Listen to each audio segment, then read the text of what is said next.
Previously, in X-Men, Wolverine has been a man of mystery ever since joining Xavier's School for Gifted Youngsters. Perhaps no aspect of our favorite Canadian mutant is a greater puzzle than that of his skeleton and claws, laced with an unbreakable metal known as adamantium. In the dangerous world of the X-Men, the sins of our past come back to haunt us. With a vengeance! I am Jason Lapidus. I'm Chris Sanagan. And we are Group of Seven Comics. Welcome to episode 134 of our ongoing Tuesday night live stream read-through of the X-Men comics that became classic as we read Uncanny X-Men, issue 205 by Barry Windsor-Smith and Chris Claremont, cover date of May 1986. But first, let's introduce our wonderful guest, Dave Praetorius. How are you? I'm doing great, guys. How you doing? Good, thank you. I'm going to interview you. Are you okay with that? Let's go. And we did like a 2-hour interview last time I was on, so I'm That's prepared. true. I'm going to throw some tough questions at you. Maybe you haven't heard these ones before, but we all know, of course, we know you from previous episodes you've been on, which has been great to have you here. And I'm really glad you can come back and do this with us. We know you have a love for superhero comics. I do. And we know you have a love for animation. But specifically, you and I and Chris, we've talked about superhero comics a ton, and that's a good thing. Can you talk about the influences from something other than superhero comics that helped you and your son create your new comic, Kaiju Panic? Oh, for sure. I would say one of the biggest ones was a manga called Gone. It came out in the 90s, I think, and they're these like little short or small format books, like a manga usually is, I guess, tankobon size from Paradox Press. Gone's this tiny 1 foot tall T-Rex who just runs all over the place and creates chaos. And my son really identified with him early on. I think we initially saw cartoons of it, and then he found out that it was a comic book as well, and then a wordless comic book at that. So that kind of, I think, was a big influence on him there. I also have taken him to comic shops and dollar bin diving with him, and got him some old Godzilla comics. We're talking like, I think the old Marvel ones. I think they were from the 70s or 80s or something. So he has a few of those. And he's a big like Pokemon fan too, so he's got Pokemon manga. I think a lot of the manga is what influenced him. And then we love Godzilla movies, we love video games, all that kind of stuff. Kind of gets mushed into a ball and becomes Kaiju Panic. That's awesome. I hope your release of the comic has been going nicely so far. I've heard really good things. I'm looking forward to running into you in 2 weeks. We'll see each other in Guelph, or the three of us will see each other in Guelph. And then you'll be up a new market the week after, so at Wayside. So I'm excited to get my hands on a copy. I hope you still have at least one for me. We just went back for our second print, so we should. Did I miss the first print? I can. If you have an issue aside, you have one there. I'm solid. I'm good for it. Even if I have to send you money over. Some e-transfer just secure. I would love. Anyway, I'm giving you a hard time, but no. Yeah. We'll see how the weekend goes. We got a couple of events coming up over Thursday and Saturday that we're doing, and if that happens to deplete our stock, then by next week we'll be re-upped and we'll have enough. I want a kid to come to your table, want to buy that comic, and you say to him, "No, there are none left because of some old guy." Some old guy wants a copy, and I've got to give it to him instead. I'm excited for you to continue to promote and get this out to people who want to read it, because I know there are so many people who will enjoy. I know Chris and I, as we talked about last time, we saw your original art pages last November or October at the Mississauga Comic Expo, and it was so cool to see that. And I've, of course, seen stuff online. You've shown me as well. I'm definitely looking forward to getting this in hand. And I'm going to not ever ask the question, which is about what's next, because you worked so hard to get to this moment. It's dismissive of us to move on to the next thing. If there's something you wanted to say that wasn't me asking, that's fine with me, but I'm not going to dare ask On that note of talking original art, may I do a quick plug?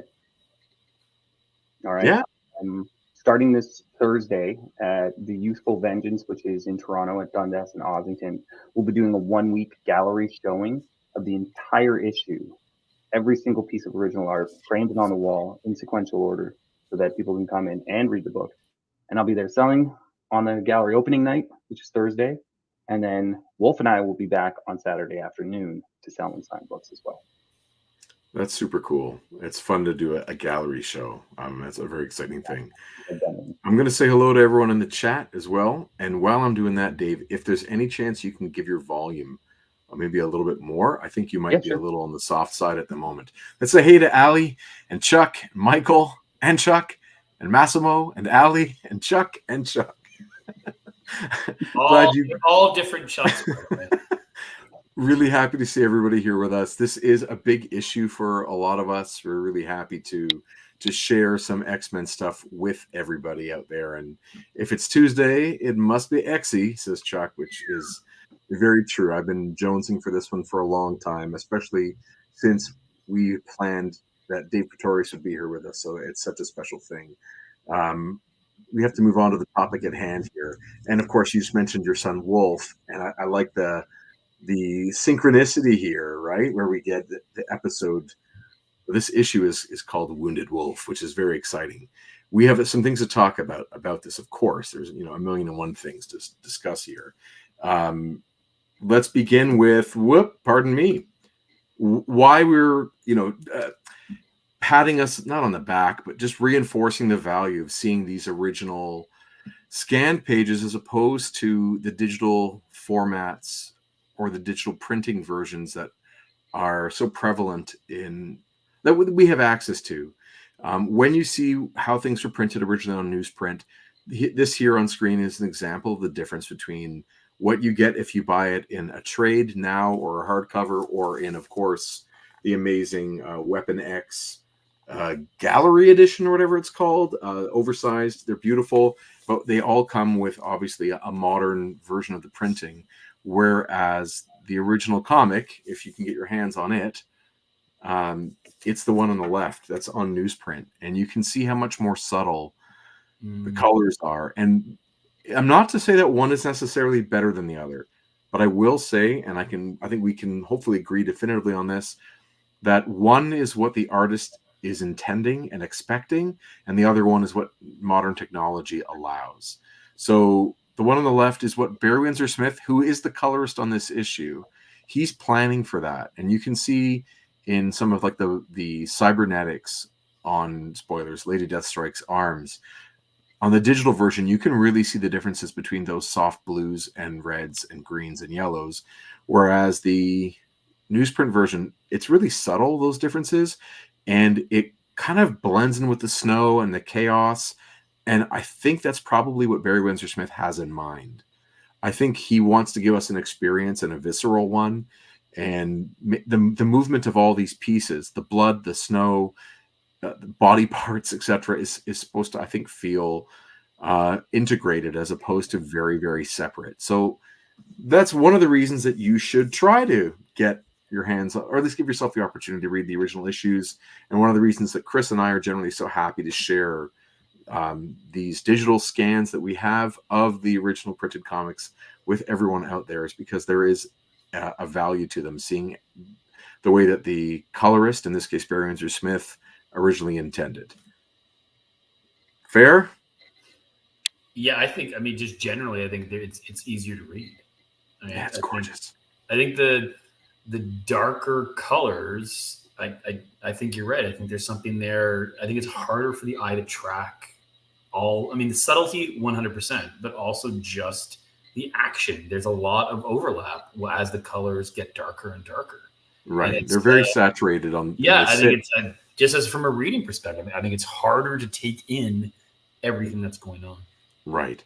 I often make the comparison to people with analog versus digital music. So vinyl versus like an MP3, or even a good quality MP3. Like, they're really clear in a way, but the vinyl is warm. And when you listen to an old record that was intended to be heard that way, Like those producers and engineers make decisions based on what they think will be heard a certain way. So I try and favor what I think the creative minds are planning when I make my choices. But you can't always. I mean, we can't always get these issues. I'm lucky to have my childhood issue. I have it still. I don't know if I paid anything for it or if I inherited it in a trade, or I mean, the bag it's in is often not the bag I got it in, if I even got it in a bag. But I love having it. But I'm not going to read it in that one. I'm going to go exactly to the opposite of what I said I was going to do. I'm going to read it in this thing today because it's bigger and easier for me to perform. Hey, speaking of vinyl and this show and last week, I'm just throwing it out there, connecting all those pieces because we started talking about Oasis last week. And so this weekend I went out and bought on vinyl What's a Story, Morning Glory, and put that sucker on. And whoo, mwah. So there you go, friends in the chat. Oasis chat continues week to week. Very nice, Chris. Thank you for that. So I don't know if, assuming from Dave's age and assuming here, Chris, from what I know about your reading experience, yeah, I bet y'all didn't read this first. Is that fair? That's fair. Can we is that a cover by our dearest? Our dearest is Mike Mignola. That is a early Marvel, early-ish. I mean, it's Mike Mignola. He's now probably, I don't know, a couple years into his first stay at Marvel, and that book. He's figuring his stuff out. And this cover has so many of the elements that make him shine. I think he was a great cover artist back then, and I will tell you, as a guy who bought this off the newsstand or the grocery store or the convenience store, like I was an Alpha Flight reader now at this point for a year.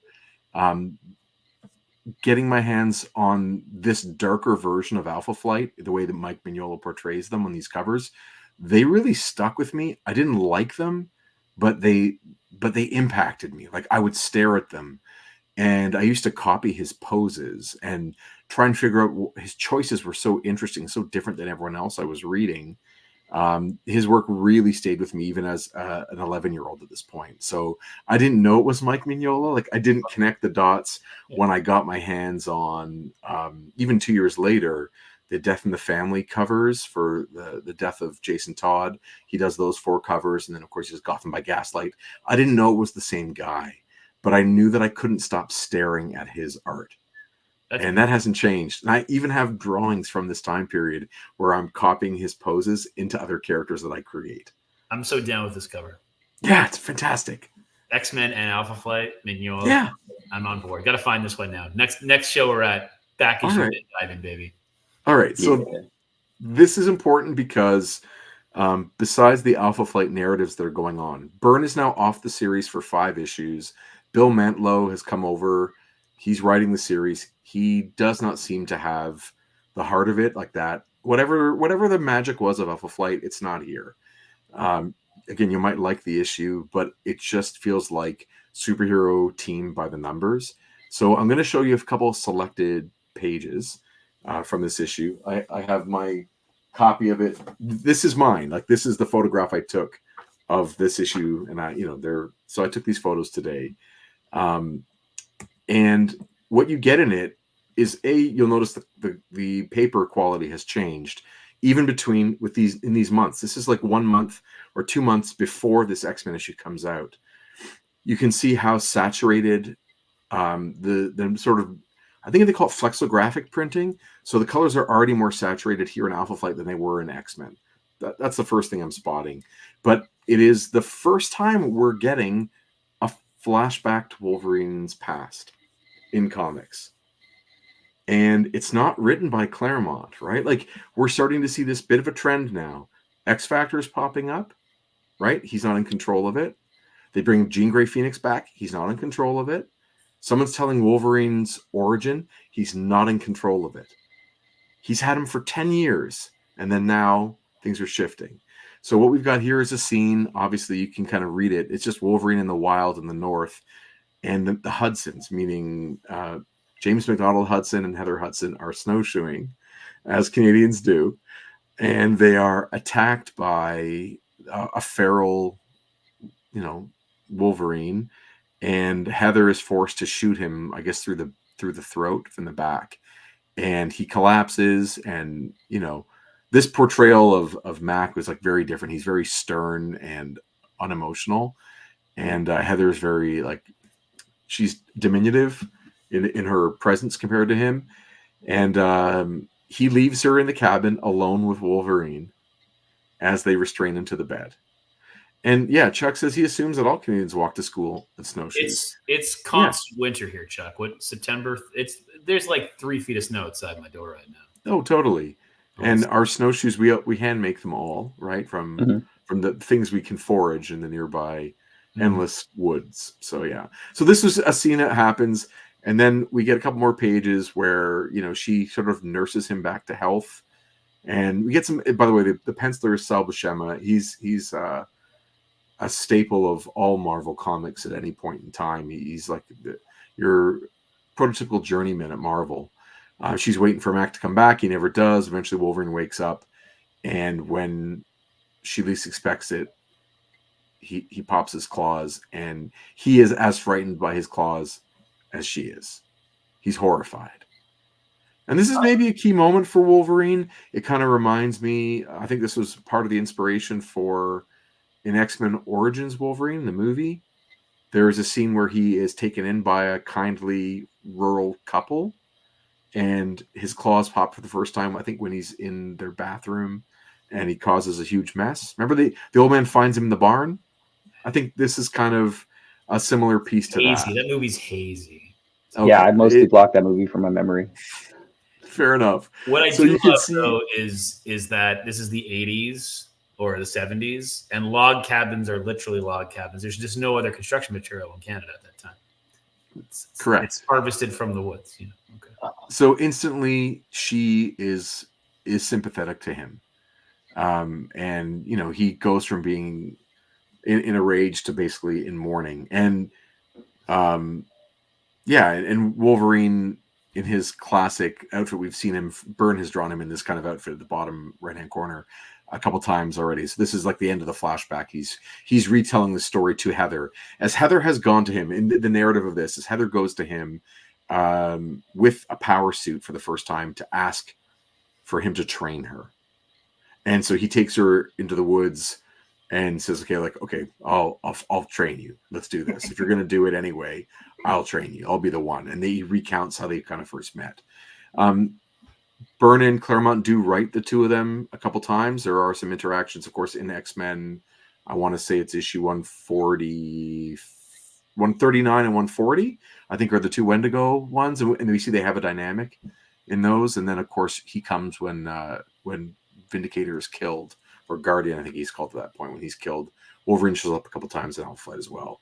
So he's recounting that. And then he gets the suit on, and he says, "Okay, if we're going to train, let's go." And then all of a sudden, these ninja and people show up, including, and if you think about it from an uncolored point of view, you can see there's the costume of Lady Deathstrike. The purple and blue figure is her. So I think a lot of us credit Barry Windsor-Smith to that whole design, but a lot of the pieces are already here. The banded legs, the triangle motif on her shoulder pieces, as well as maybe the cap on her head. And that isn't to say, and I don't know how this would be the case, that isn't to say that Sal Buscema doesn't see Barry Windsor-Smith's pencils in some way, because we know how long it takes Barry Windsor-Smith to draw, and Sal is whipping out 5 pages a day. So I wonder, and there's like no record of that information, but I wonder if there was a heads up as to when this was going to happen. But these issues come out the months preceding issue 205 in Uncanny. So then the next issue, that's the end of that issue. The next issue is this, clearly another Mignola cover. Fantastic composition. All these samurai warriors in the foreground, middle ground, and background. There is clearly Lady Deathstrike in the white. Just different color interpretation again, but that's her just without those pieces, those claw pieces. And he draws like Vindicator Heather Hudson with no goggles. He draws her with like the James McDonald Hudson mask, which is so cool, by the way. And Chris, from a Group of 7 point of view, why I didn't use this as the model for issue 6? Can you imagine? But if I had have done that, like elevated ground, characters around, like it didn't cross my mind, but if I could do it again, I would do it this way: 3 characters on the front, on the back cover, it's almost a mirror of it, and 4 characters in the back. Well, we got a couple more issues to go, so I mean, I know, but not of the most secret. Not of that group, but we got some brawls coming up. The other thing, you gave me this issue along with a whole bunch of their Alpha Flight and Mignolas when we were in Montreal a couple years ago for my birthday, and I just love talking about like it's always winter in Canada and it's full of samurais.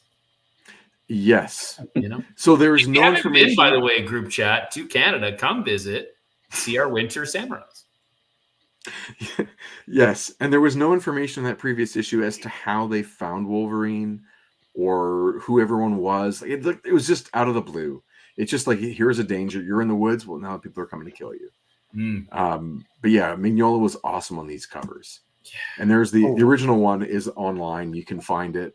It wasn't difficult to track down, and it is just, it's perfect. He was so good back then. His interiors sucked most of the time because I think they didn't pair him with good inkers that matched him, and he was trying to be a house style guy. But on these covers, his compositions are just the best. They're so good. Chuck says Winter Samurais are the best samurais. I mean, that's just science. Like, yeah, awesome. So this is as it transitions from the Alpha Flight soap opera stuff back into this. Yeah, he's like, okay, that fighting words, yeah, we know. And she basically comes and says that she's coming to kill him, and he has power that's been misappropriated. And all of her goons are hilarious looking. I love their costumes. They're all just going to die. They're all red shirts, if you know what I'm saying. Mm-hmm. And, there's lots of banter before they fight.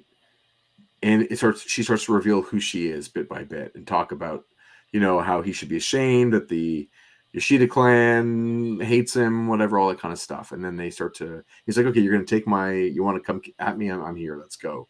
And she says she wants his adamantium skeleton. That's why she's here. She's here for his bones. So it brings about this flashback, and there's a flashback then in the flashback. It's so badly written. So it turns out there's this villain from Daredevil from issue 196 through 200. And this scientist back then, this villain guy, helped restore Bullseye, who was paralyzed by his technology, his metal that he had created.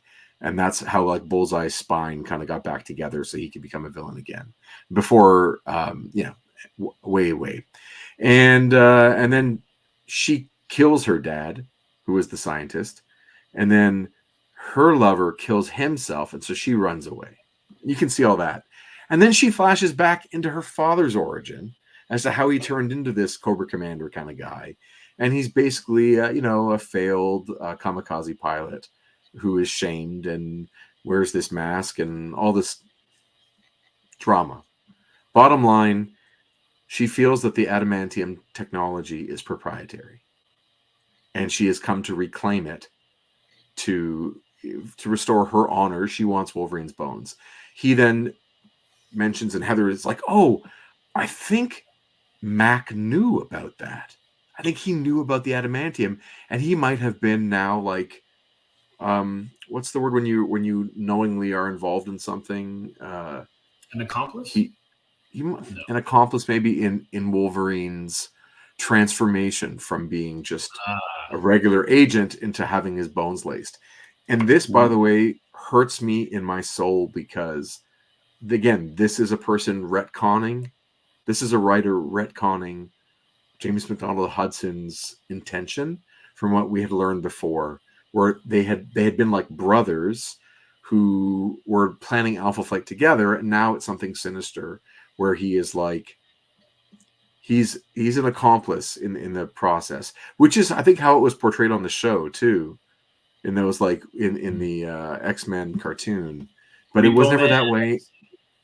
It was never that way in my heart. So anyway, they fight. and it goes and blah, blah, blah, blah. Fight, fight, fight, fight, fight. I skip a bunch of pages. In the end, she comes running at Wolverine. Heather gets in the way, and her sword shatters on Heather's armor, which is like electromagnetic. And Puck showed up in the meantime. Doesn't matter. And then Puck shows up. Hey. He does. He literally flies the Alpha Flight version of the Quinjet. He flies it into Wolverine's head, knocking him unconscious. It's just like a way to change the stakes. It's so ridiculous. Point is, this is actually how their battle ends. That's the last panel in this story arc, is Lady Deathstrike, who's named Lady Deathstrike, by the way. She's standing off to the side, trembling as her sword has been shattered, and Wolverine and Puck are talking. They're like, I guess you're trained. You're ready to go. Here we go. And that's the end of it. There's no, what happens to her next? They don't do anything with her. They just stand there together in the woods. That's the end. It is bonkers. But Deathstrike's just like, yes, my sword broke, and my sword broke. They just walk away. Honor destroyed. We don't even know. It just goes back to the B storyline in Alpha Flight at that moment in time. So all those kids who are reading in continuity and in order, and pick up issue 205 off the newsstand or from their local comic shop as a kid, or reading in the trade, you have no idea what's going on when we get to 205. There's no, it's as you're about to see.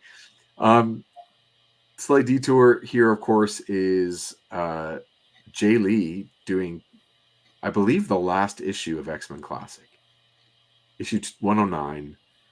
Awesome cover. Hard even to read in black and white. Like it's there's a lot of stuff going on there, but still beautiful. I mean, it's a gorgeous drawing of the Reavers and Lady Deathstrike. There, you just want to show you that. It's beautiful.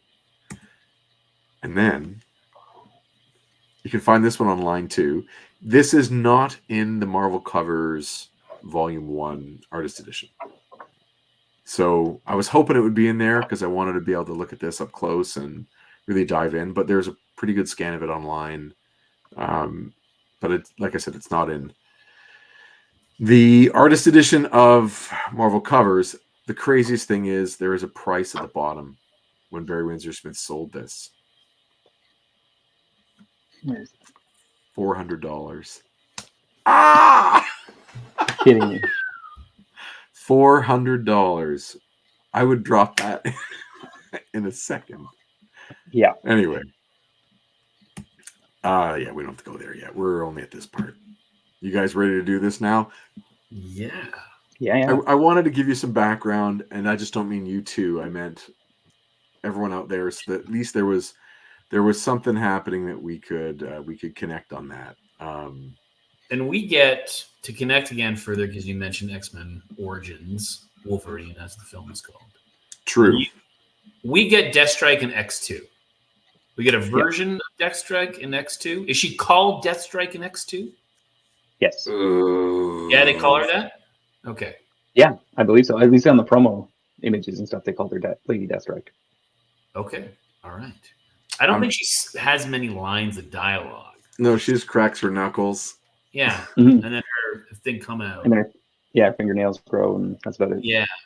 And then Deadpool Wolverine, the actor's not back, but Deathstrike's in the post-apocalyptic, brouhaha. True. So as a kid, I also, among many others, I was one of those kids that was confused as to who the character was. I thought that she was Yukio. Her name is Yoriko. I thought she was Yukio, the femme fatale in the Wolverine Limited series. Some people are even so confused they think it's Mariko. It's, of course, neither of those two. It is a completely distinct character named Yoriko. And there you go, Lady Deathstrike. There you go. Michael says these covers scream of the Machine Man covers that he did. Most definitely. Barry Windsor-Smith did Machine Man Limited Series. He renders over top of Herb Trimpe pencils. And they're beautiful. If you can track those down, they're really great to take a look at. Maybe Barry Windsor-Smith even... Yeah. Maybe go. Barry Windsor-Smith even does colors. And as Jim Rugg has often said, Barry Windsor-Smith does pencils, inks, and colors. If you can get anything where he does 2 out of the 3, you're good. You're good. So if he's doing inks, if he's doing colors over Herb Trimpe's storytelling, that's pretty fantastic stuff. And those are very beautiful issues. Speaking of Jim Rugg, this is also the only comic I can think of where they ever did 2 episodes. They did this issue twice on Cartoonist Kayfabe, and I watched both today. Like, they don't acknowledge that they've done it twice. I think they just don't even remember.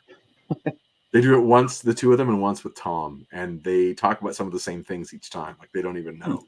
So it's kind of a funny one. Hey, as a the third Chris Claremont, Barry Windsor-Smith entry into X-Men, which, by the way, I do like. It's like at once a year guest spot. Let's do a book together. I do actually. Right. It gets me excited. Are there more, or is this the last one? There's one more.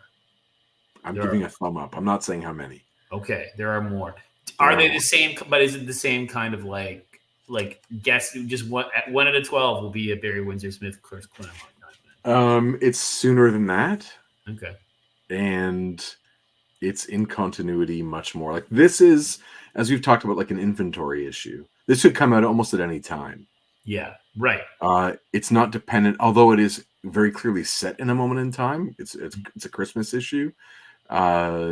It doesn't happen in a distinct spot within X-Men continuity within their timeline. And I'm telling you now, I've been looking up online.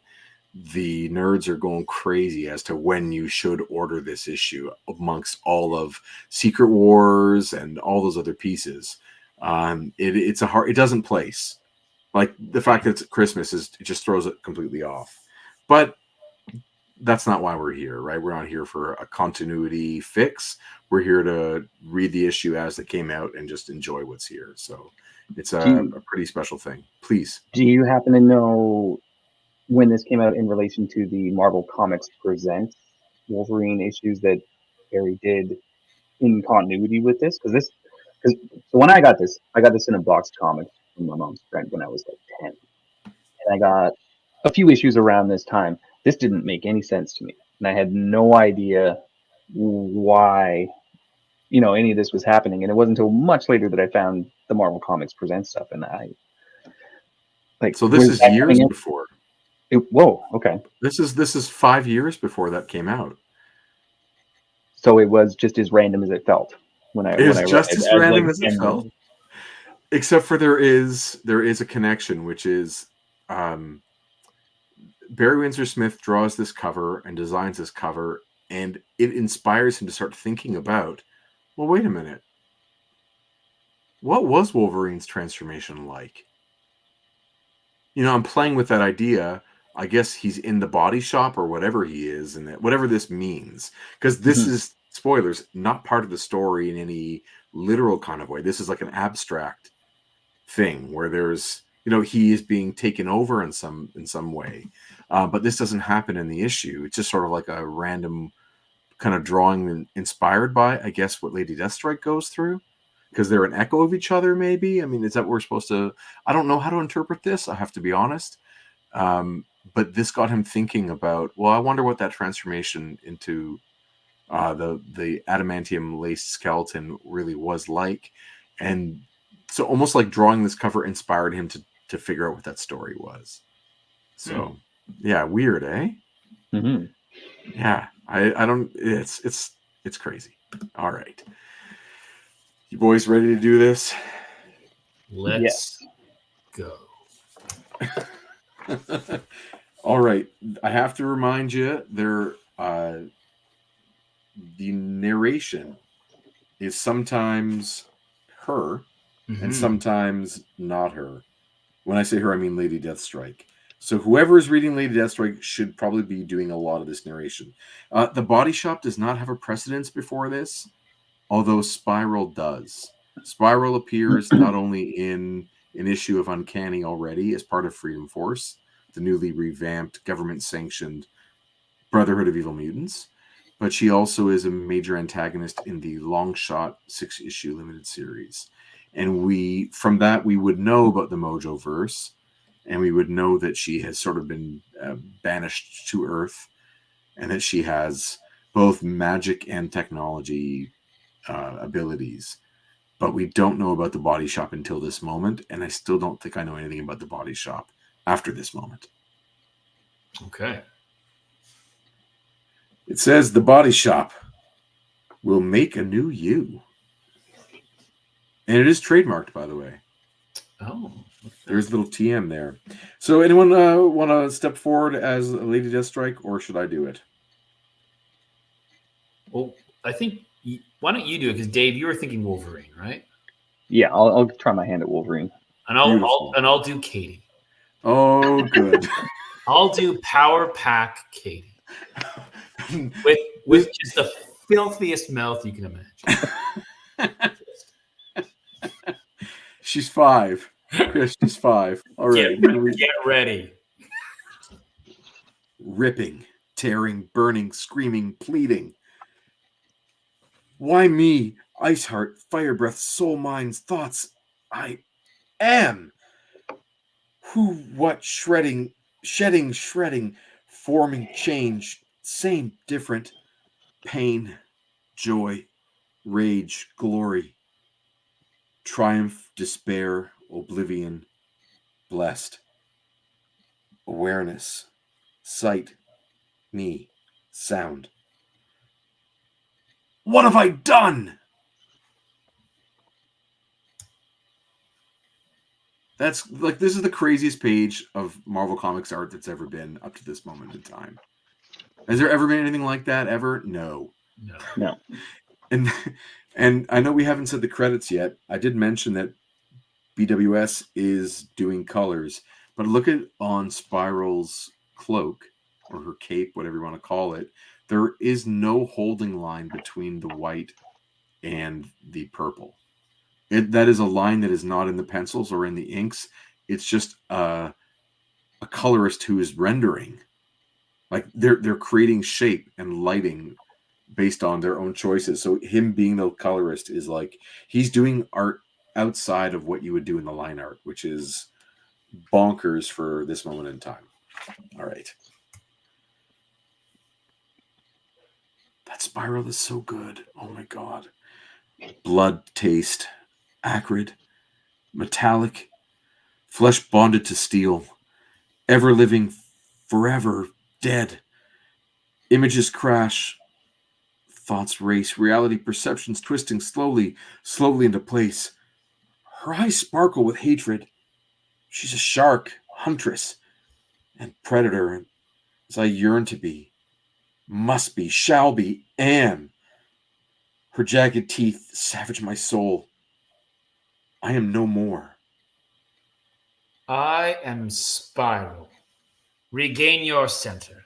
Breathe. Restore order to thoughts and being. The nutrient bath was the final stage. Your biomed transmutation has been completely successful. Do you want to be that guy, Dave? Sure. She's a cyborg then? Like us? Cybernetic organism, Reese, yes. But Lady Deathstrike is nothing like you and your men.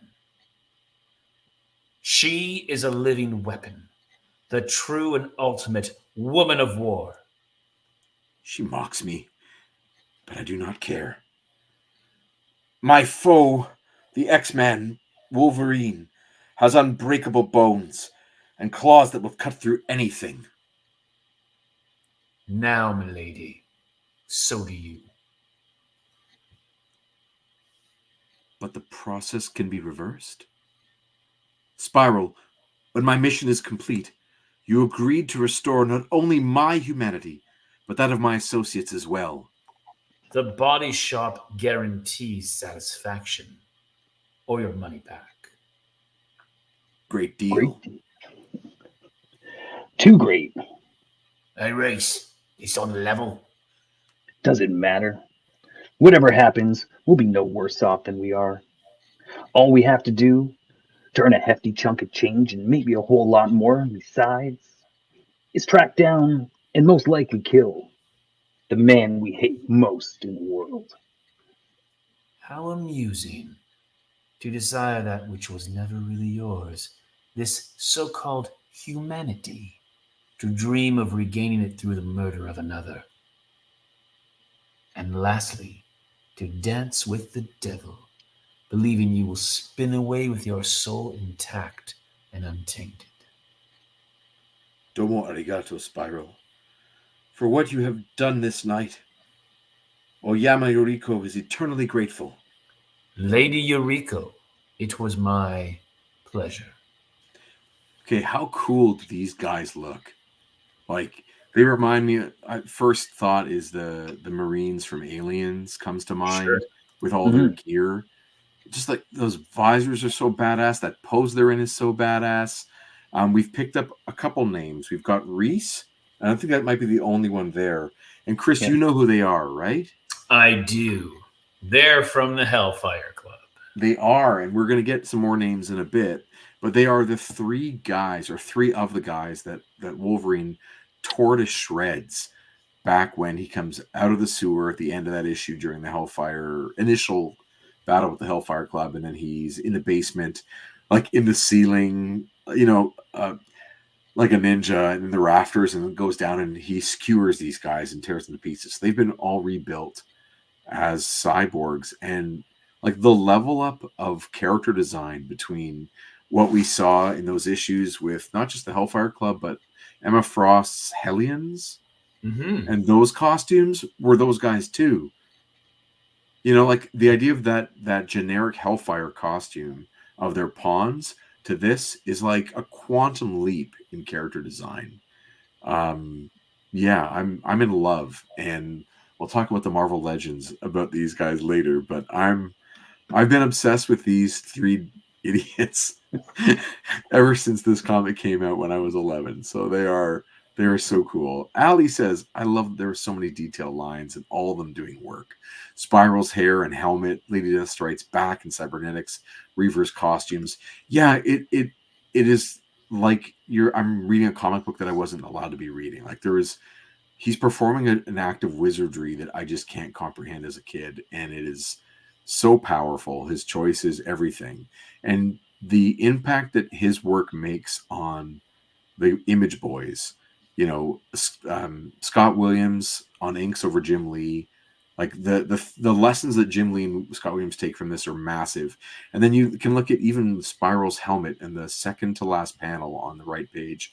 You see these really wide crosshatch lines. Like I've seen Liefeld try that over and over, and it never works. But here it works just fine because it's so sparingly too.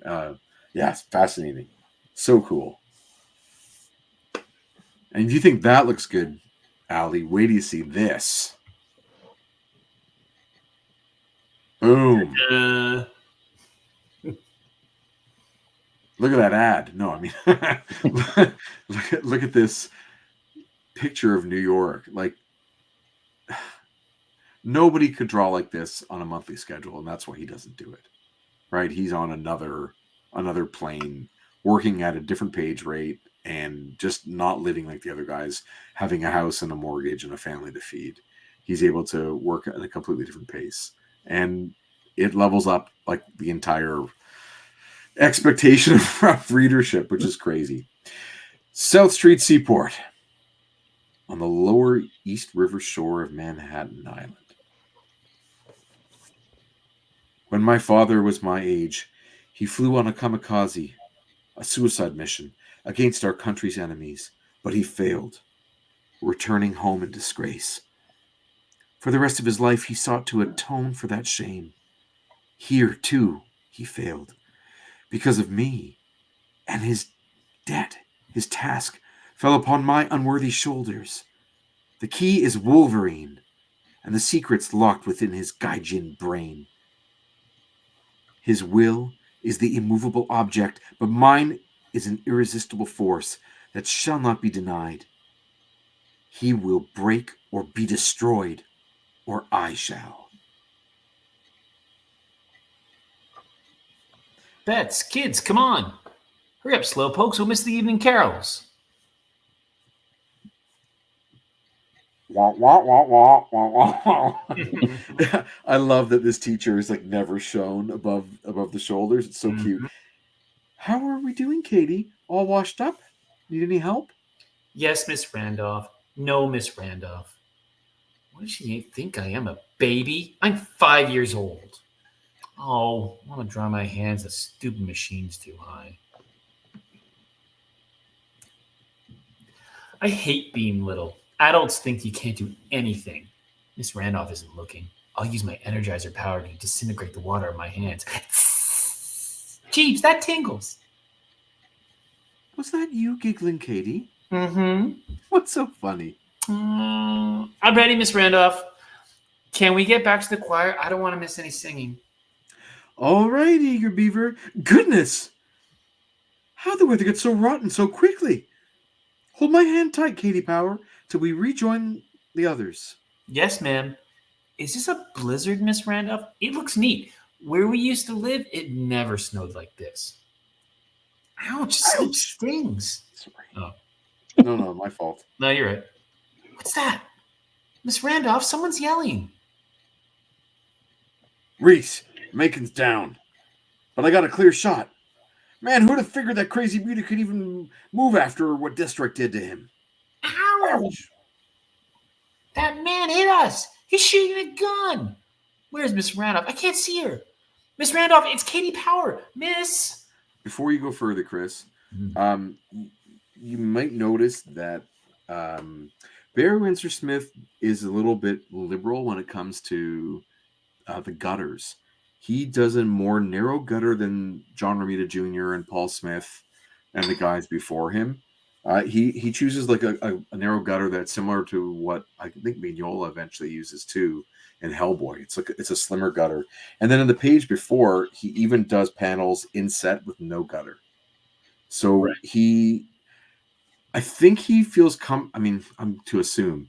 I think he feels confident that he can do this because he's the one choosing the colors. So he can distinctly create backgrounds that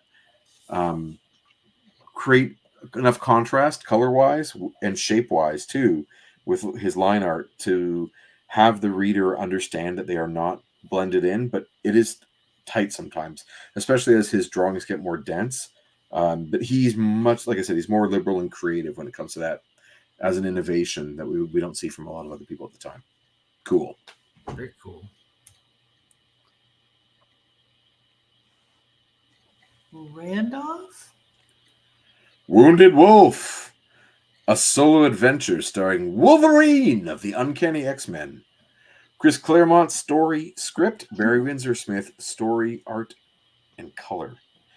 Orzakowski on letters, Nascenti editing, and Jim Shooter, editor-in-chief. Dude, how come we are not getting any information from Ann Nascenti as to what the hell is going on? You know, you could have mentioned Spiral is this character, Deathstrike is that character. Like, there was no asterisks and pointing us in the right direction.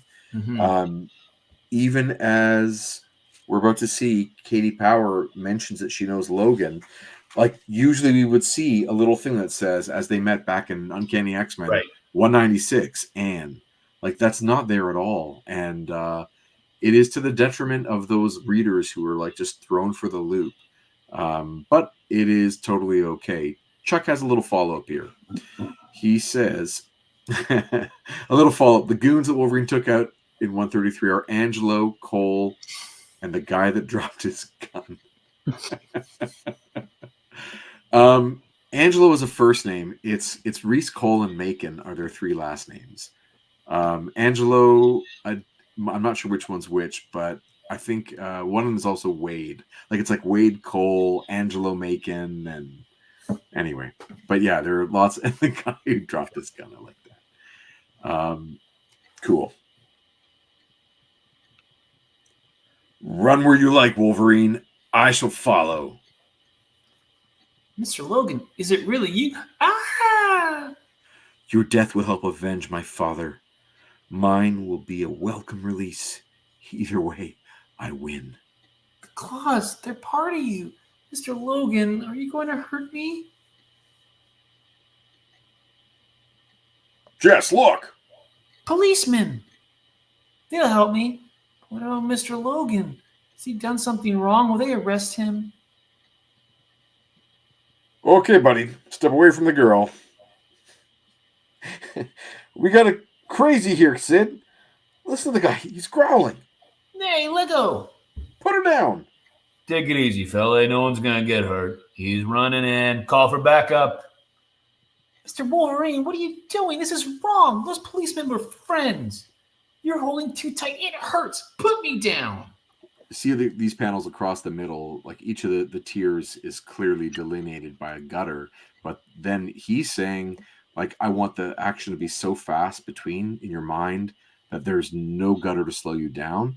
And then he's choosing, I'm going to go blue, purple, blue, and you will not be confused, because of color choices. Like, those panels read clear, but they really do move fast, and he's getting every single millimeter as something he gets to draw. You know what I mean? So much going on. There really is. There really is. So much snow in every panel.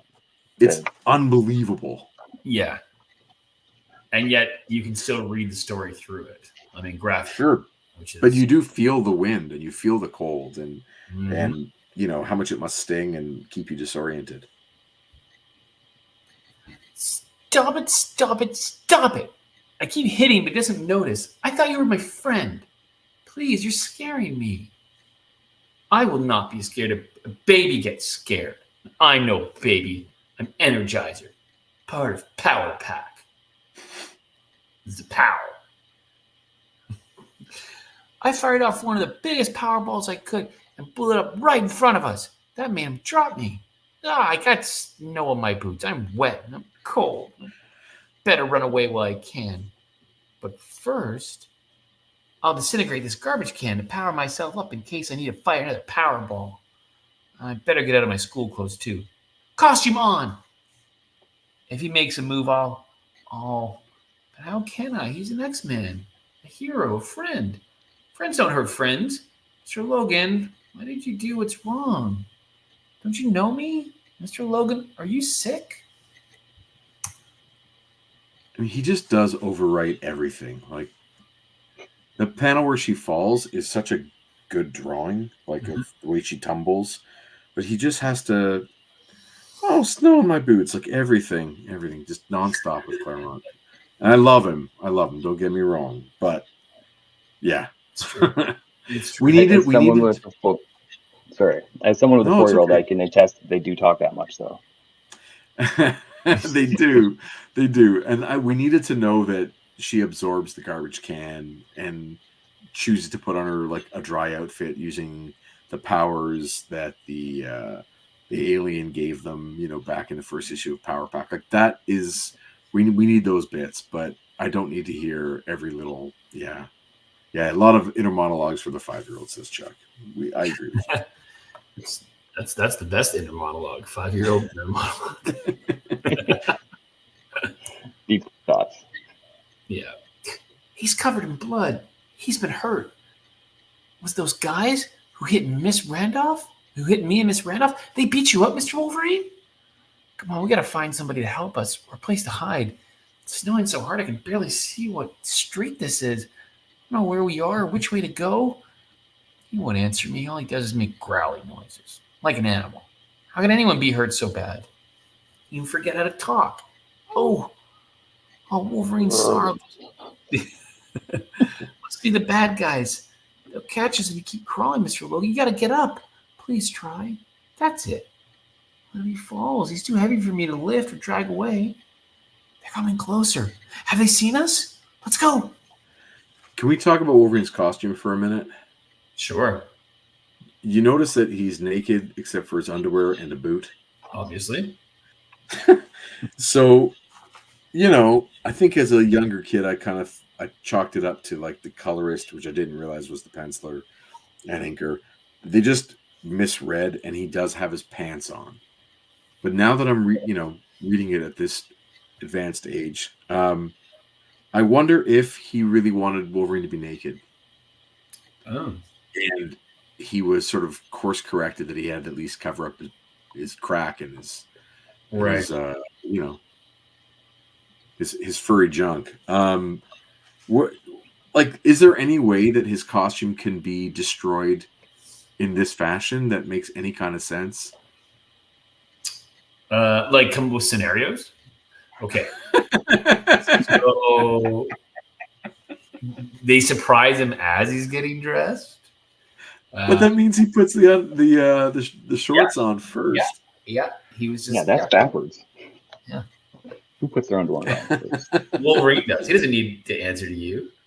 Yeah. What else could it be? I don't know, man. Is it a bit of a Canadian joke that he's only got a boot? Solid.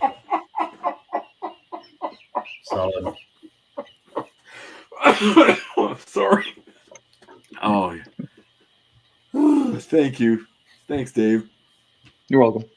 That was really good.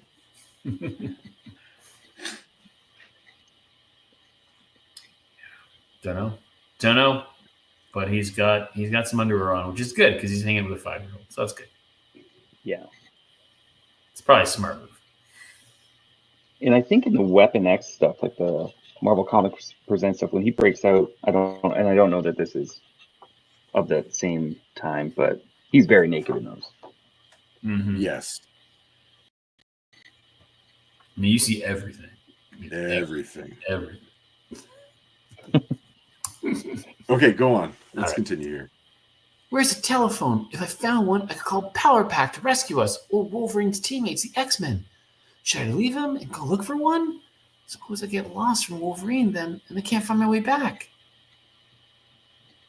I bet I missed the carol singing. Darn it. I practiced so hard. This is your fault, Mr. Wolverine. Everybody must have gone home because of the storm. The whole city's probably empty. A taxi cab was saved.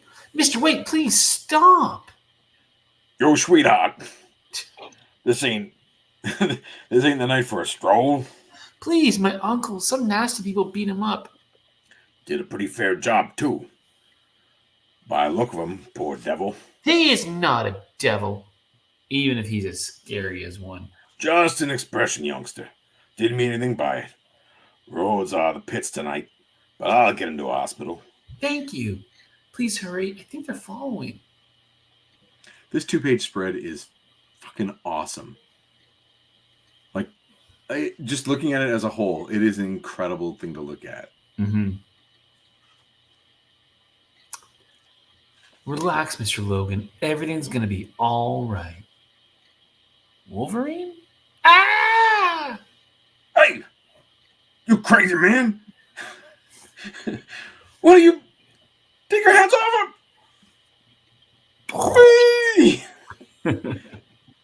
That's such a good 2 panels. It is. My God. Wolverine! He threw the driver out. He saved him, but he's still... Her first and only reaction is to cry. Tears come unbidden. It's unbidden, unbidden? Well, I mean, with double D, it'd be bidden. It'd be bidden, unbidden. A noble spirit embiggens the noblest man. Is that what it is? Yeah, it's a perfectly prominent word. Perfectly crocking that word. Flow unstopped, rough surrogates for emotions too great for voice or gesture. In that awful instant, his pain becomes hers. But strangely, strength is shared as well.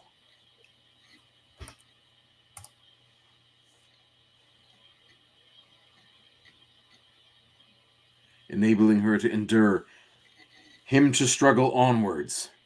We're falling. Some kind of hole. Ouch. In the ground. Ugh. This, by the way, this panel there is the inspiration for the start of Parks and Rec.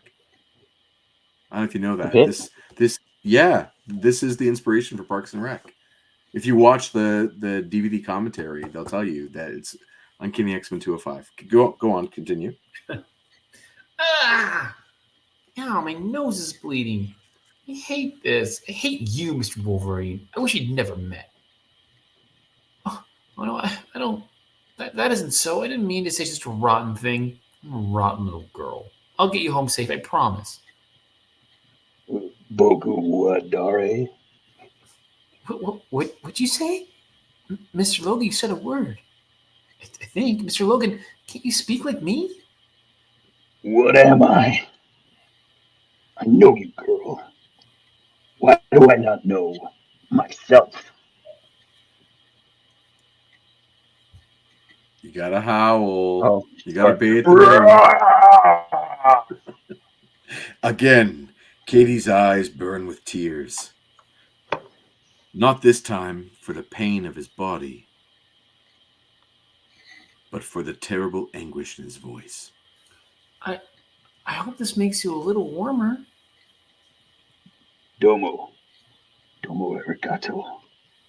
My daddy had the same look in his eyes. We thought Mommy was going to die. It was like he lost everything that was important to him. With me, Katie girl, it's pretty much the same. Mr. Logan, you remember yourself. Not yet. Not by a long shot. But I'm getting there, thanks to you. The same way my healing factor repairs my body, it's restoring my mind. Uh-oh. Party isn't over. We need cover. Not so fast. I can't keep up. Your legs are longer. Reese, don't shoot. Oh, I can nail it easy. I think Dave is Reese. He's all right. Go Thought for I it. was Reese. Yeah. Well, you already did. I can nail him easy. I want that pleasure for myself. He's too dangerous. He's badly wounded, little better than an animal. Lady, that makes it worse. They're following. I'll disintegrate something real big and fry it with power balls. Or maybe disintegrate them. You will not.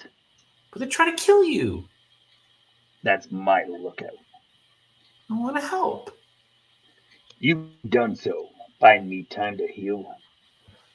These are old foes of mine, Katie. With old scores to settle. This is a grudge fight. Leave them to me. But what'll I do? Maybe the hardest thing you've ever done. And the bravest. I want you to trust me. She's got to get out of the issue. You Yeah. have to edit her out Jar Jar style. Yeah. She is the Jar Jar of this issue. Katie went to her home planet. Now, I'm having trouble figuring out which guy is which from here. I think Reese is the one with the light hair. And then Macon and Cole, I don't know which one's which. But we'll just pretend that the first guy here is Chris is your guy because I like to hear your funny voice. Stupid. And then, yeah. Stupid broad. Should let him ice and Reese. You ask me, she's a psycho. Is that Reese on the can? I think Reese is talking back. Yeah. Oh. So are we, buddy. That's different. It's Wolverine's fault we're cyborgs. What's her excuse? Reese. Proximity A1.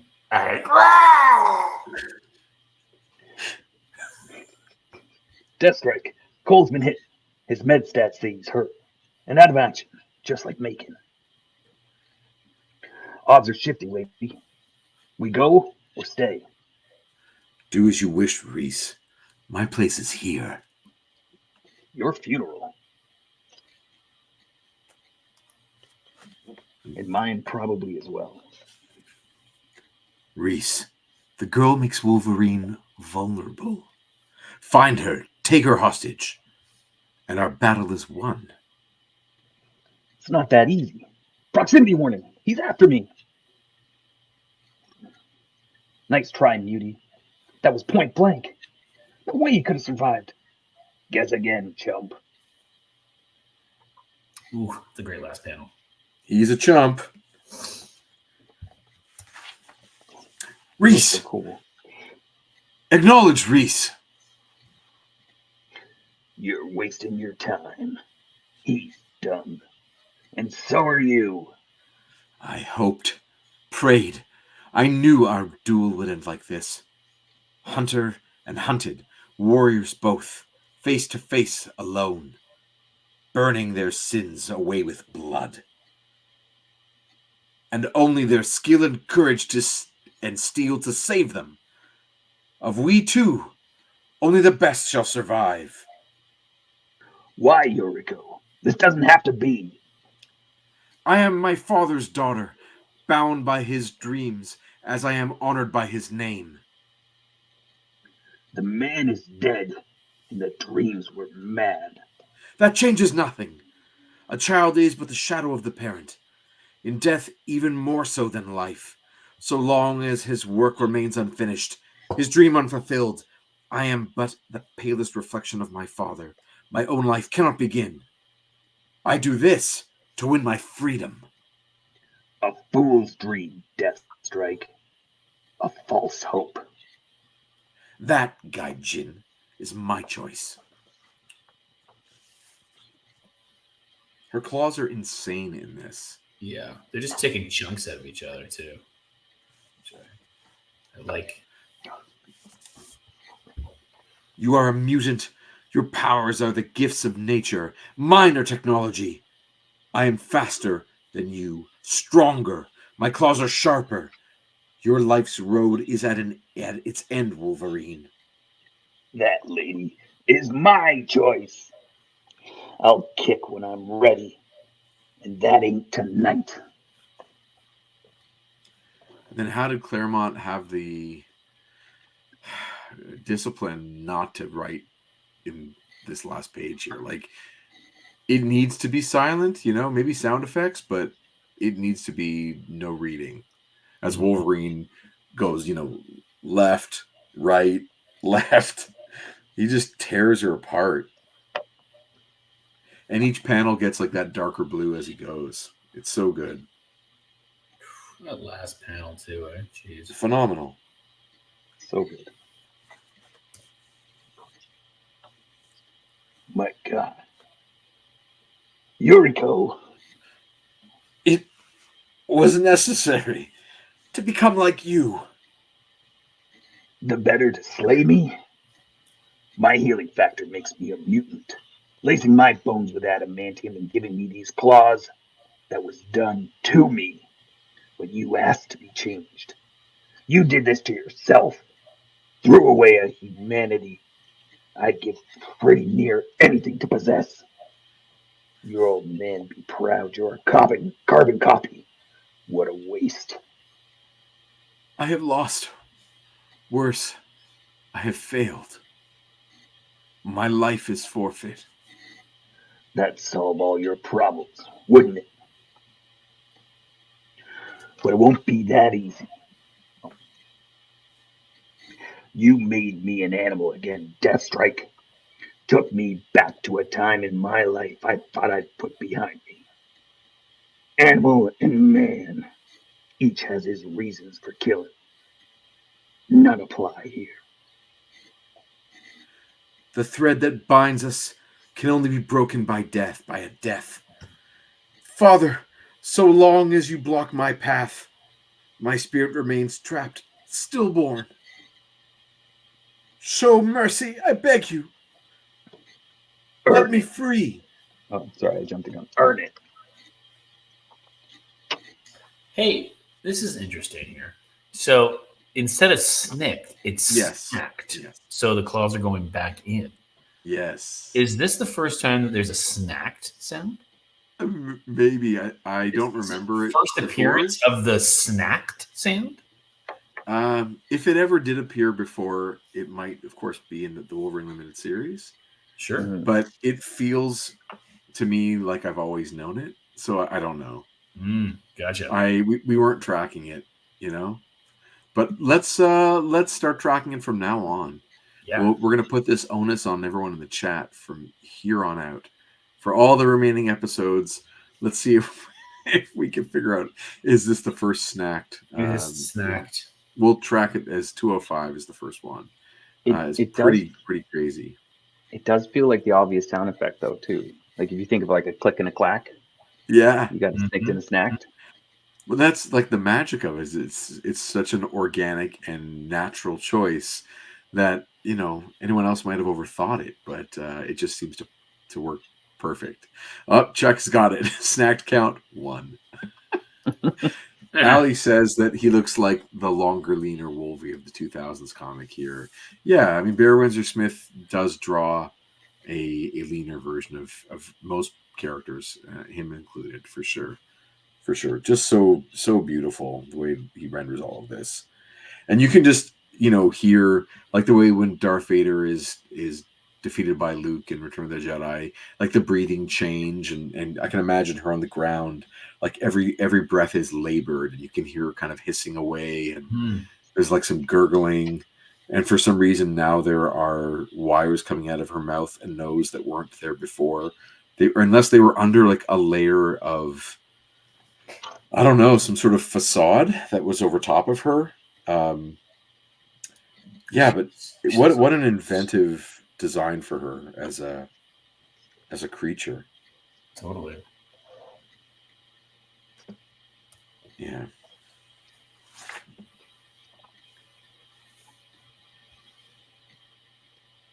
All right. You can open your eyes, Energizer. It's safe. I did what you asked, Mr. Wolverine. I didn't see or hear a thing. Good. What happened? Did you... I won't lie, kid girl. There's a part of me as wild and fierce as my namesake. I'm a hard man, given to hard ways. When I fight, it's to win. That isn't pretty, and it sure isn't nice. But being a man, that means choosing to grow and change and put aside the old ways. Some people can't, or worse, won't do that. Like that lady and her creeps? Yep, That's sad. yep, I was scared of you, Mr. Wolverine. I know. Are you still? A little. No matter what happens, ever, you'll always have a friend to run to, Katie. That is, if you want. And so, Mr. Logan, will you? Come on, little darling. Storm's lifting. Let's go home. It's cute to see them holding hands, too. Yes. His hands are like, when blood gets sticky? Yeah. It's all coagulated all over him. Yeah, coagulated. Good word for that. I also love him with his shorter hair here. He looks really cool. I want to see now a Wolverine series come out where Katie, it's like she's getting married or something, and she's like murdered, and he goes fucking berserk. That's what I want. I want like, of all the things that could set him off, right? It's like we've seen the Jean Grey, all that stuff, but actually it's this it's this friendship he formed, little 5-year-old. Well, he does have this like soft spot always for the kids. That's right? it. How great would that be? There you go. Marvel pitch. There's your pitch. Wolverine going berserk because Katie Power is taken out. Okay, I've got 2 pitches for you from this. Sure. Pitch 1 is the episode of Batman the Animated Series called Almost Got Him. Remember that episode? It's where the crooks are all sitting around the table. Oh, yeah. In some back room. They're kind of like playing cards, and each of them telling the story where they almost got Batman. Mm-hmm. So in this version of Almost Got Him, it's Katie Power, Kitty Pryde, Jubilee, let's say Rogue, throw another one in there for me that I've forgotten, and they're each telling their story about a time with Wolverine where they thought he was going to be, where he revealed like the absolute best side of himself, where they were like, oh, this is the greatest guy ever. Everyone assumes he's a psychopath. And it's like the moments that each of them realize that he's actually one of the most caring and self-sacrificing heroes that they'd ever come in contact with. And so it's each of them just retelling a little story about him. Okay, that's comic I want to see number 1. I like that. Comic I want to see number 2 is obviously this story comes in its 3rd act. It's Wolverine at his lowest, just scrambling to stay alive. Mm-hmm. And it turns around because of his encounter with Katie Power. She gives him that moment to help him find his humanity, give him a moment of reprieve where he catches his breath and his healing factor kicks in. What the hell happened before this? Yeah, I would love to see like some crazy Yeah. fan artists of Barry Windsor-Smith, like just take on Like as he's putting his pants on. He's attacked. He's got one boot on. He's attacked. It'd be really funny if it like wasn't anything like that at all. Like he's flying in the Blackbird and it conks out, like the thrusters conk out, and he's half dressed because he was like he's in the bathroom, in the back of the Blackbird getting changed out of his civvies into a superhero costume or something, and he falls out of it half dressed into the Hellfire or whatever. And so it's his state has nothing to do with them antagonizing him or torturing him. But in real life, I'd love to see the full hunt from the moment that they decide to go and they arm themselves up and they get out of their van, their armored van somewhere, and they track him and they chase after him through New York and they beat the shit out of him. I would like to see that issue drawn in that style, though. Yeah. Chuck says, I love that he's got that one boot on, limping home with somebody else's 5-year-old. Yeah, it could only happen in a comic, it's such a unique thing. That's actually that's the next panel is Katie saying, Mr. Logan, what happened to your other boot? Where are your pants? Where are your pants, Mr. Logan? I really do think that Jim Shooter or Chris Claremont or Ann Nocenti had to tell Barry Windsor-Smith that he has to be wearing pants, like undies. Katie girl, that's a story. We know, left to his own devices, Barry Windsor-Smith would have drawn him naked. I really do believe that. If he wasn't thinking about, he was insistent on a story like this that it would start, that no one needs to know the first 2 acts. Right. He's like, why does everything always have to? You can just go right in. Everyone gets it. You don't have to dumb it down for the reader. Everything that every issue that Jim Shooter edits, as editor in chief, is so dumbed down for these kids. They get it. Don't worry. Let's just do this as it is. So I think I'd like to think that he wanted to draw him nude. Did you see the ad for the New Universe again there, Chris? I did. The New Universe that never happened. Or did. Well, it does happen. Right. It just it implodes. Putting in context one more thing about the time period. This is, as we've said, it's 1986.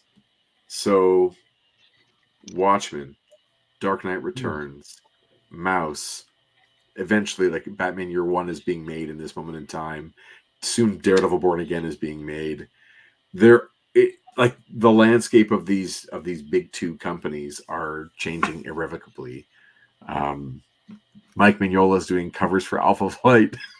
It's a big year. It's golden age. It is such a big year, of course, that Jim Rugg made an entire 1986 zine just containing all of the ads and snippets of things happening in comics in this moment in time. As a document for how things were in comics culture. How far away are the Ninja Turtles from? They're a couple years old now. I think they're like two years in. 2 or 3 years in comics wise, and then and then I think cartoon is what 87, 88. I don't even know. Yeah, I think it was around there. It was a couple years away from the cartoon and a couple years into the comic. Yeah, it's wild. So it's a really interesting moment in time in comics. It's like, an absolutely pivotal year. Things are shifting and very exciting. My gosh, what a crazy issue. I don't want to spoil what's next, but I gotta look in the bin. You guys talk amongst yourselves. Yeah, I was actually Jason gonna throw a question at you. When we did our story, Peregrine's Hunter's Moon. Yes, sir. It takes place in the mountains in the middle of winter, and there's a fair amount of snow that dots multiple panels. And when you were doing that artwork, were you thinking of this issue? A little bit, but that would be a paralyzing thing to start thinking about. Once you start I look at my track record, my career in comics, at that point being 6 years. And Barry Windsor-Smith's 20 years at that point. To think, to have that on the mind is like a death sentence. So it would have been maybe just this idea that snow can be a thing that can help create depth of field.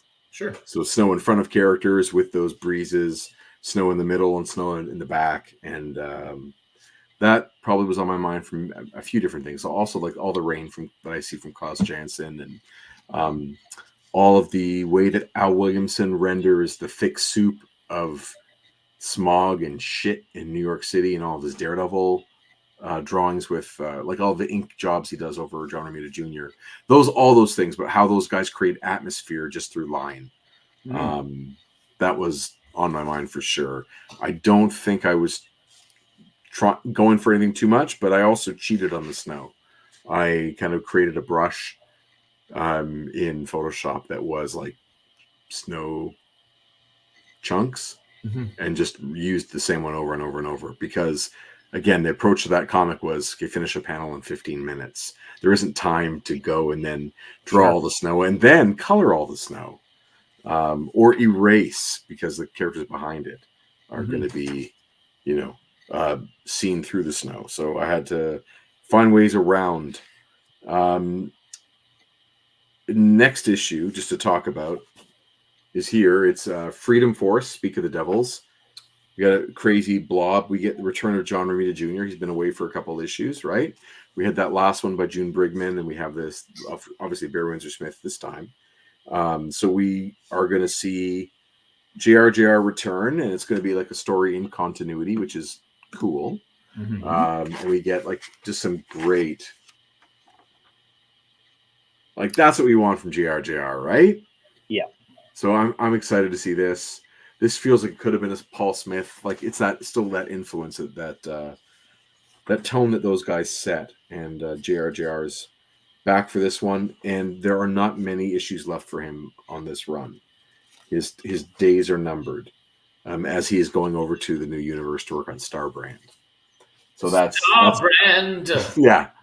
Hey, he's like kicked off. Voyage of the Stars. He's strongly asked to come to the opportunity to go work on what's going to be for sure a top seller in Starbrand, and he's leaving, like the best selling title at Marvel to do so, and all the royalties that come with it.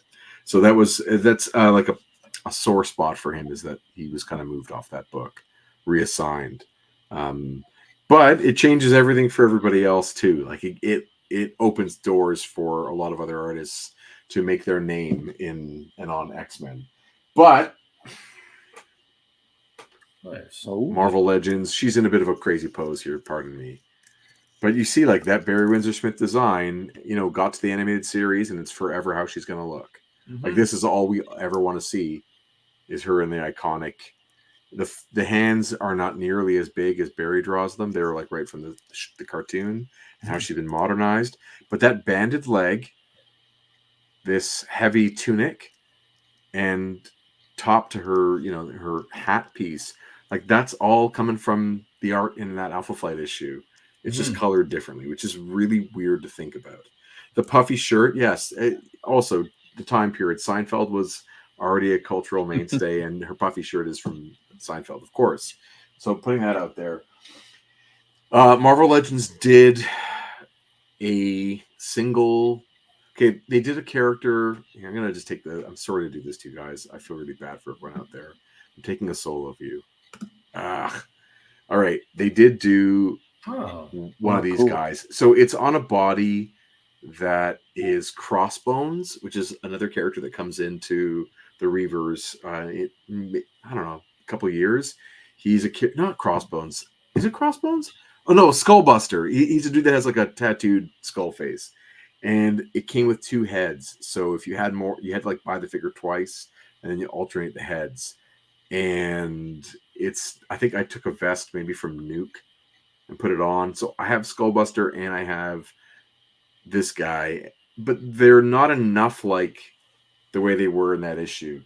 So I have another one, and I took like a G.I. Joe Gung Ho. I'm like, now it's starting to feel like those guys. Well, it's because they don't wear shirts. Because they don't wear shirts. He's bare armed, and I don't know if there's a lot of differences between all three guys, other than their hair colors. But I love that there is this like plastic shell and that visor and the mouthpiece. But having a couple extra GI Joe guys that like I've either upgraded or chosen a different version to go with. This is like a perfect Reese, Cole, or Macon. I think this is Reese. And there's enough guns in my collection I can kind of figure that out. So putting that out there. But I think I need to get maybe some Dreadnoks, which I think is what you were going for, Chris. You were going for that Dreadnok voice when you were doing these three goons. And I think that triumvirate of idiots is that like the original Dreadnoks, it's that piece. And then the short haircut. How do I do this nicely? Let's see if I can. Can you see him okay? This is the new astonishing Wolverine with short hair. This is sort of like the John Cassidy looking version. He comes on. Ooh. Yeah, the blue is a little too blue for my taste. I think John Cassidy, the color in those astonishing issues, he was a little darker, but I mean, a great figure. But I couldn't say no when I knew this thing was coming out. You guys got to start collecting, Chris. You got to buy all Marvel Legends so I can stop. Like I've been doing it for 12 years or something. Someone has to pick up the mantle. You do it now, and then I can take a break and play with your toys because it is too much. But I have such a soft spot for those Reavers, those three guys. I think I just need to get one more kind of body of this kind of guy, and the ugly one can blend in the background. They're just misunderstood, right? That's the whole point. Yeah, those guys are hateful sons of bitches. But, like it's amazing how you've taken three goons, right? They gave them names. They're goons, 100%, and they've had a life beyond their goonage, and they get torn up multiple times. They become different iterations of, right? How wonderful is that though for those three guys? I mean, really, like I feel like I'm pulling for them. You know what I mean? In the sense that, I mean, they're never doing the right thing, but like they're still around. They've got some longevity, and that's important. Well, we were making fun of Chris Claremont for you and I guess years now as to how we've been making fun of Chris Claremont. How he would name all these characters, just randomly throw in people's names for these extras and supporting cast. And this is like the one time that I can think of so far in his 10-year run that it's been to his benefit to do so. Like he's pulled those three guys out of the soup of extras, and made them new characters to the point where I actually love them, and I want. That's what I mean. They're like fun antagonists. They're never gonna really do much damage, but they're gonna cause a stir, and Wolverine's gonna have to carve them up. Connecting it to Logan, the movie, right? When all those guys show up on like a Wolverine's. It's not. I guess it was a ranch, a working ranch, probably decades before. But when they show up on his ranch, he's with, of course, Caliban has been captured.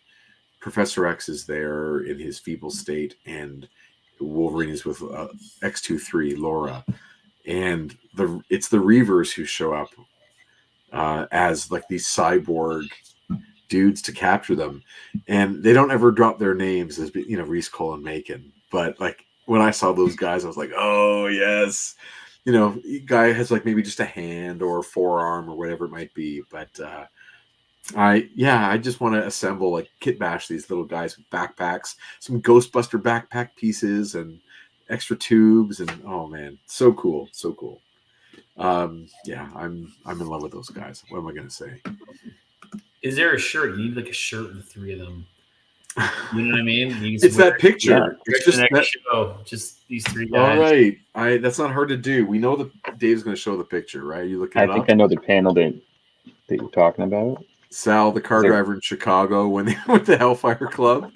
Is that what, back in those issues when they were there to go get Kitty Pryde? And I think if you could take the word balloons off it, I think that would make it's not hard to do anymore, especially with the AI help in Photoshop. You could probably do, and then I mean that is the shirt, right? Those three guys. Yeah. I feel like you could pick damn near any panel in this book and make a nice T-shirt out of it, though.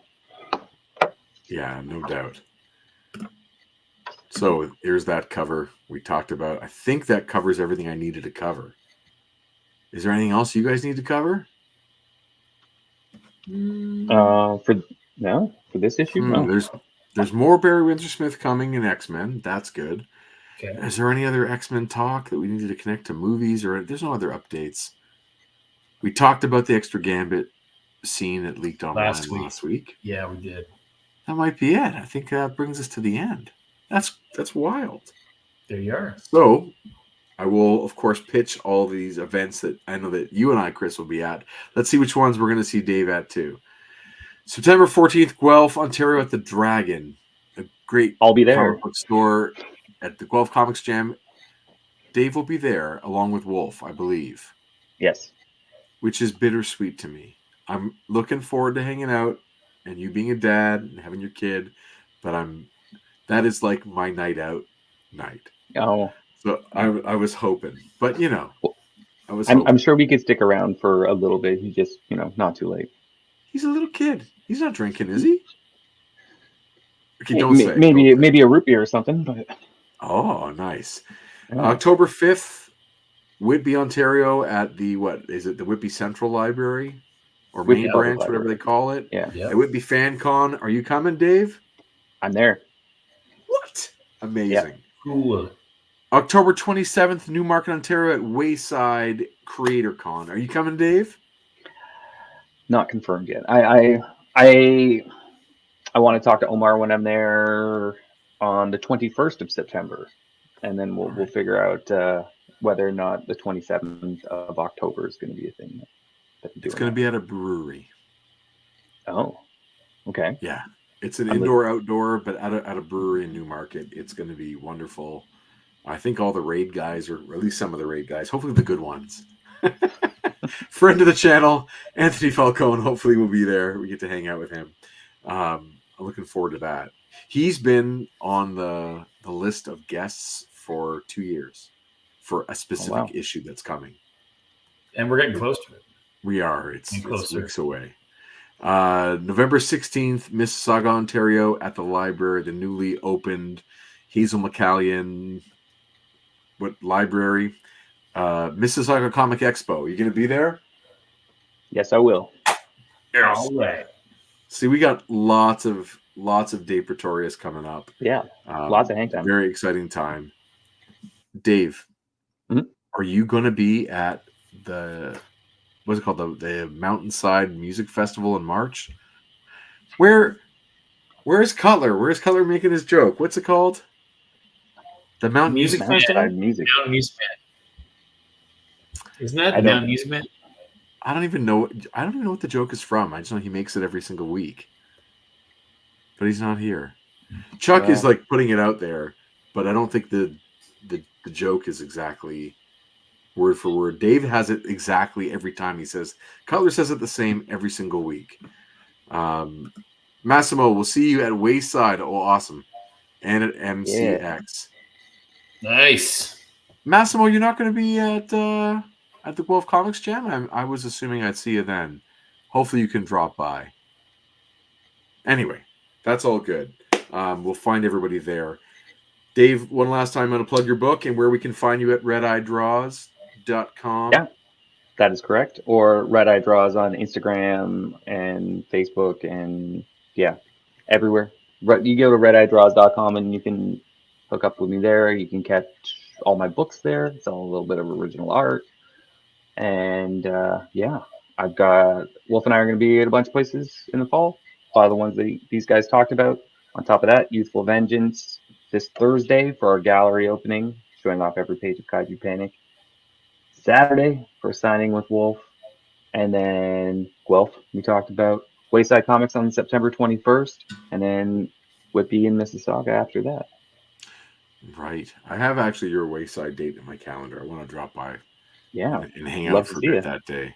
Yeah, it's always a great spot to hang out when, and especially if I don't have to be on, I can be a patron. It's a nice spot to visit, and there's always comics for you to buy there too. So, it's in my schedule to come up to Newmarket that day too to visit you, show a little support, and then heckle Wolf. Yeah, obviously. Yeah. That's the thing to do. Heckle the child. Heckle the child. He can take it. He can. He will return it as well. So prepare yourself. I'm so vulnerable. I'll be crying within seconds. Yeah, it's no problem. And of course, everyone, that brings us to the end of another episode of Previously in X-Men. Thank you to our special guest, Dave Praetorius, RedEyeDraws.com, and my good buddy, writer at Group of Seven and Peregrine's Chris Sanagan. You can find out more about our comics and upcoming appearances at group-of-7comics.ca. Follow us on social media at Group of Seven Comics.